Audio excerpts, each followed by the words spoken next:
There are fights that change relationships forever.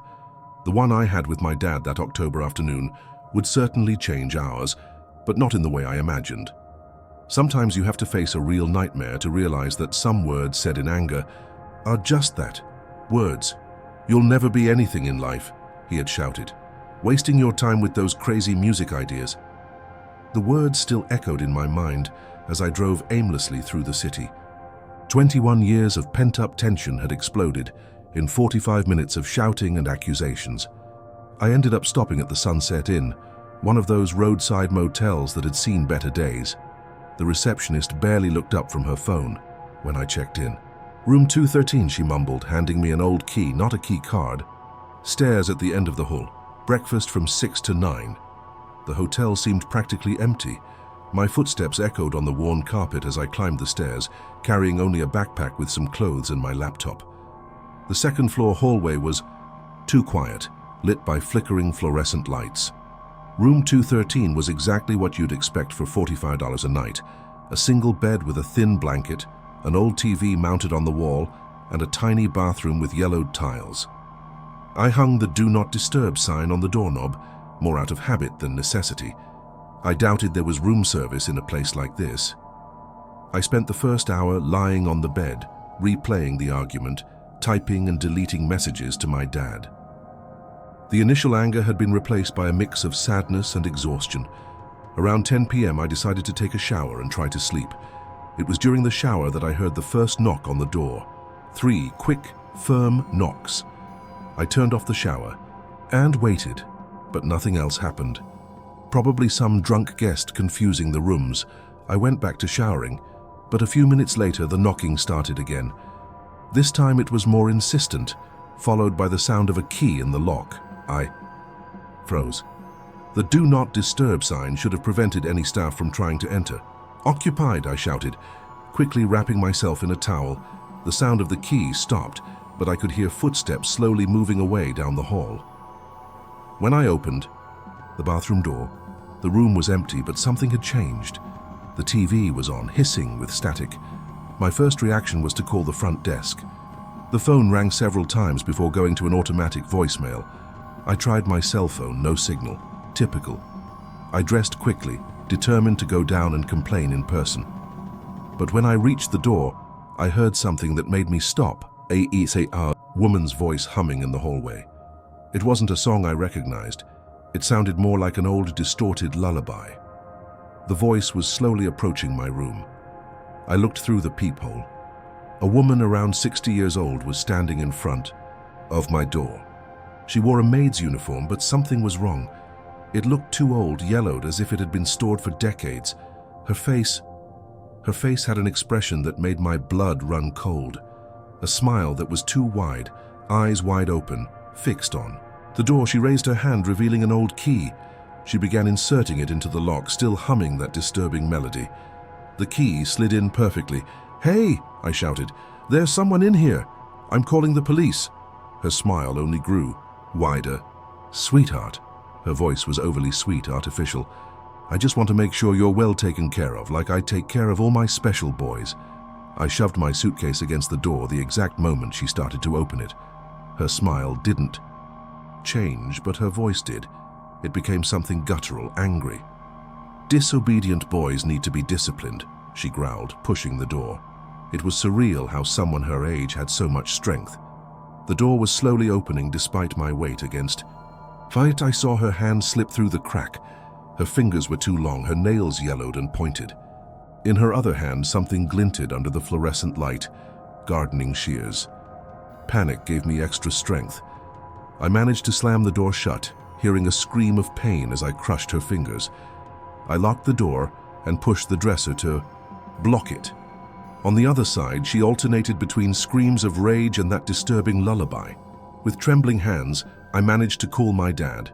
For the first time in my life, I didn't care about sounding weak or scared. "Dad," my voice broke. "I need help. Something's really wrong." He arrived in 15 minutes along with 2 police cars. They found the woman still in the hallway, but something had changed. She looked confused, disoriented. The uniform she was wearing was different, newer. She claimed not to remember anything.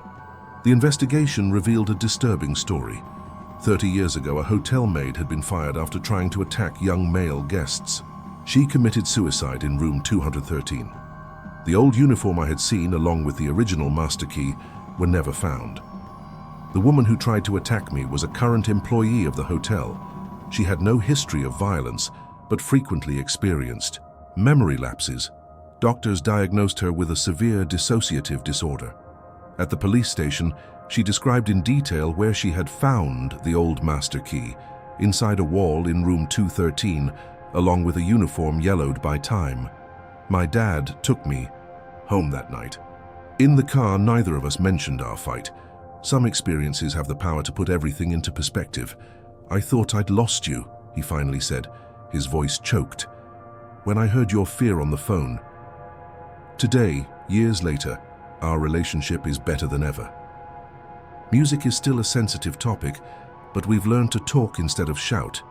Every now and then I dream of that night, the smile that was too wide, the distorted lullaby, the unnaturally long fingers.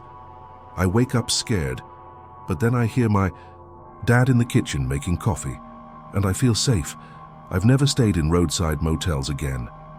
And every time I pass by the Sunset Inn, now abandoned, I swear I see a figure in the window of room 213. A woman in an old uniform, smiling that too wide smile, humming her lullaby to the passing cars, waiting for her next special guest. Childhood fears never really go away. They just hide in the dark corners of your mind, waiting for the right moment to prove they were justified all along. I learned that the hard way in a hotel room in Charlotte, North Carolina, when my deepest terrors took physical form. Since I was a kid, I've always been terrified of hotel rooms. It wasn't just the thought of how many people had slept there before. It was something deeper. It was the closet that never quite closed, the unexplained noises in the walls, the constant feeling that something or someone was waiting for you to let your guard down. My parents tried everything to help me overcome this fear. Therapy, breathing, techniques, rationalization. Over time, I learned to manage it. At 24, working as a sales representative traveling across the country, I thought I had completely outgrown that childish phobia. Until that night at the Riverside Hotel. It was my third night in Charlotte. A standard room on the 10th floor, a king-size bed, city view, and that built-in closet that seemed too large for the space. I had just returned from a dinner with clients and decided to relax by watching a horror movie on my laptop. An ironic choice, considering what was about to happen. It was around 11 p.m. when I heard the first noise. A soft creak coming from the closet, as if someone was slowly moving inside. My first instinct was that familiar childhood fear creeping up my spine. But the adult in me quickly rationalized. Old hotels make noises. It's normal. The wood expands and contracts with the temperature changes. I turned my attention back to the movie, discreetly increasing the volume to drown out the sounds. On the laptop, a teenage girl was investigating strange noises in her house. "Don't go in there," I murmured to the screen, fully aware of the irony. The noises continued in intervals. Creaks, soft scratches, sometimes a dull thud. Each time I heard something, my heart beat a little faster, but I kept forcing myself to ignore it. I wasn't that terrified kid who needed to sleep with the lights on in hotels anymore. Around midnight, I decided to go to sleep. I went through my usual routine, double-checking the door lock, a habit I never abandoned, adjusting the air conditioning, placing a glass of water on the nightstand. The closet made another noise as I turned off the lights, but I forced myself to ignore it. "It's just the wood," I repeated to myself, lying down in bed. I must have slept for a few hours. What woke me wasn't a sound. It was a shift in the atmosphere of the room. You know that feeling when someone's watching you? It was that, but 1,000 times worse. I opened my eyes in the near-total darkness of the room. The only light came from the digital clock on the nightstand, 3:17 a.m. For a few seconds, I lay perfectly still, trying to understand what had woken me. That's when I heard it, the soft sound of someone breathing. It wasn't my breathing. The sound was coming from the area near the hotel desk, where I had left my suitcase. My eyes began to adjust to the darkness, and then I saw it, a hooded figure, crouched over my luggage, meticulously examining my belongings. The terror I felt at that moment was different from any childhood fear. It was something primal, visceral. That intruder had been in the closet the whole time, listening to me rationalize the noises, waiting for me to fall asleep. How many times had he done this before? How many other guests had gone through this? My body was paralyzed, but my mind was screaming. Every instinct told me to stay quiet, pretend I was still asleep. But then he turned slightly, and under the hood I saw something that chilled me to my very soul. He was smiling, not a smile of triumph or malice. It was an empty, mechanical smile, like he was just performing a task. I think it was my breathing that gave me away. It must have changed when I saw that smile. The figure froze for a moment, then moved with surprising speed toward the door. In seconds, he had vanished into the hallway. It took me several minutes to be able to move. When I finally turned on the lights, the room looked strangely normal. The only evidence of the break-in was my ransacked suitcase and a few missing items: my wallet, my watch, my iPad. The door was unlocked, but not forced. He must have had a master key or some other way to get in. Hotel security and the police were called. They filed reports, checked the cameras, promised to investigate, but there was something in their eyes. They had seen this before. The older officer told me privately that there had been a series of similar incidents in hotels around the area. Same pattern every time, he explained. He waits in the closet, sometimes for hours, never hurts anyone, just steals. But what? I asked. But some guests report that he watches them sleep before he starts going through their belongings, as if the theft is secondary, as if the real goal is something else. I changed rooms that night after insisting a lot. The new room didn't have a built-in closet. It was one of those modern hotels with just an open clothes rack. I didn't sleep. I sat on the bed until dawn, replaying every moment, every noise I had ignored. Now, 2 years later, my fear of hotel rooms is worse than it was in childhood. But it's no longer an irrational fear. It's based on a very real, very visceral experience. When I travel for work, I always request rooms without closets. I always check every corner before settling in. And always, I bring a doorstop. 2. Most disturbing part. Last week at a hotel in Atlanta, I heard those familiar noises coming from the closet. I immediately switched rooms. The next morning, the guest who stayed in the room I left reported a theft. When I asked security about the thief, they described the same modus operandi: a hooded figure, an empty smile, as if he was just performing a task. Sometimes I wonder how many others like him are out there. How many are hiding in hotel closets, watching, waiting, smiling that empty smile. How many people are sleeping right now, unaware that they're being watched? Because the truth is, those childhood fears, maybe they weren't just fears. Maybe they were warnings. Maybe on some deep instinctive level, we've always known that there are things, people, waiting in the shadows of hotel closets. And now, every time I hear a creak or scratch from a closet, I don't have to rationalize it anymore. I know exactly what it is. And that somehow is much worse than any childhood fear. That summer, I learned that true terror doesn't come from monsters or ghosts. It comes from real people, with practiced smiles and eyes that never leave you alone. I was 12 when it happened, during what was supposed to be just another family trip to visit our aunt in Sacramento. But that hotel, that man, they forever changed the way I see the world. It was a typical Holiday Inn, the kind you find in any city. My 8-year-old brother, Lucas, was excited about the pool we saw from the front desk. Mom, exhausted after 5 hours of driving, just wanted to check in and rest. It was there, while we waited in line, that I saw him for the first time. A tall, thin man, wearing a navy blue blazer that was far too pristine for the summer heat. He wasn't in line, just standing near the lobby chairs, pretending to read a newspaper. But his eyes were fixed on us, especially on Lucas.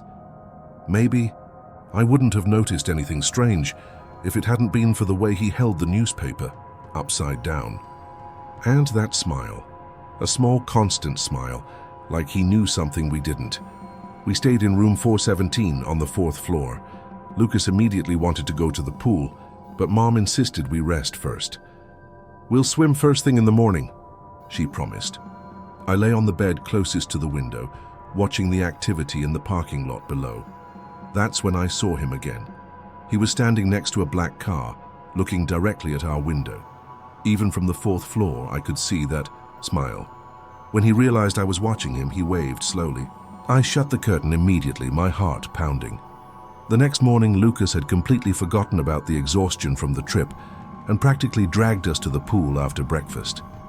The place was nearly empty, just a family with small kids in the shallow end. Mum settled into a lounge chair with her book while we played in the water. 20 minutes later, he appeared. This time, he was wearing a white polo shirt and dress pants, completely inappropriate clothes for the pool area. He sat on a distant lounge chair, but his gaze never left us. Occasionally, he would jot notes in a small black notebook. "Mom," I whispered, approaching her. "That man from the lobby is here again." She discreetly looked in the direction I indicated, her face subtly changing. "Let's go back to the room," she decided, her voice calm but firm. "Lucas, time for a bath." My brother protested. Of course, but something in her tone left no room for discussion. As we gathered our things, the man stood up and walked toward us. Mom positioned us behind her, like a lioness protecting her cubs. "Beautiful children," he said, that smile never leaving his face. "Especially the little one. He reminds me so much of my son." His voice was soft, almost melodic, but there was something wrong with it, something rehearsed. "Excuse us," Mom replied curtly, guiding us toward the exit. I could feel her fingers trembling slightly on my shoulder. "What a coincidence," he continued, following us. "I'm on the 4th floor too. We could have dinner together. I'm sure the kids would love to hear stories about my work with young talents." Mom didn't respond. We crossed the lobby almost running, entered the elevator, and she frantically pressed the door close button. For one terrifying moment, I thought he was going to try to get in with us, but he just stood there smiling and waving until the doors shut. In the room, she immediately called the front desk. She demanded to speak with the manager and reported the suspicious behavior. They promised to investigate, but it was clear they weren't taking it very seriously. It was around 11 p.m. when we heard the knocks at the door. Lucas was already asleep, and I pretended to be asleep while I watched Mom working on her laptop. The knocks were soft, almost polite. "Room service," a familiar voice sang. It was him. Mom froze. "We didn't order anything," she replied. Her voice firm despite the fear. "Oh, but I insist," he continued. "I have something special for little Lucas. Kids love sweets before bedtime, don't they?" The doorknob began to turn slowly. Mom acted with a speed I'd never seen before. In seconds, she shoved the heavy dresser against the door, grabbed the phone and called the police. While she spoke in urgent whispers to the operator, I could hear him on the other side, still trying to turn the doorknob. "Come on, open up. Don't be rude. I just want to show Lucas some toys. I have a special collection in my room." His voice had changed. It wasn't soft anymore. There was something predatory in it now. Lucas woke up from the noise, but Mom kept him quiet with a gesture. For 10 endless minutes, we sat there listening to him alternate between sweet requests and veiled threats. At one point, he started reciting our full names and our home address. Then San Francisco. The police arrived in 15 minutes, but he had already disappeared. They searched the entire hotel. No sign of him. The room he supposedly occupied was empty without any luggage. The black car had also vanished from the parking lot. The management moved us to another room that same night, this time on the 1st floor near the reception. Mom didn't sleep. She sat between our beds, an improvised baseball bat made from a broken broom handle in her hands. The next morning, a detective came to interview us. He showed photos of several men. I recognized our stalker in one of them. The detective became very serious. Apparently, he was wanted in 3 states for kidnapping and worse things they didn't mention in front of us. We left that very morning, canceling the rest of the trip. On the way home, we passed a parked police car. The officer was checking the trunk of a black car. For a moment, I thought I saw that familiar smile in the rearview mirror, but Mom sped up before I could be sure. Years passed. Lucas, fortunately, was too young to remember much, but I never forgot. I never forgot how an ordinary place like a hotel can turn into a trap, how a smile can hide so much evil, how my mother, whom I always saw as just Mom, could transform into a fierce lioness when necessary. We still travel, we still stay in hotels, but now I always ask for a room on the first floor near the reception. I always check all the emergency exits.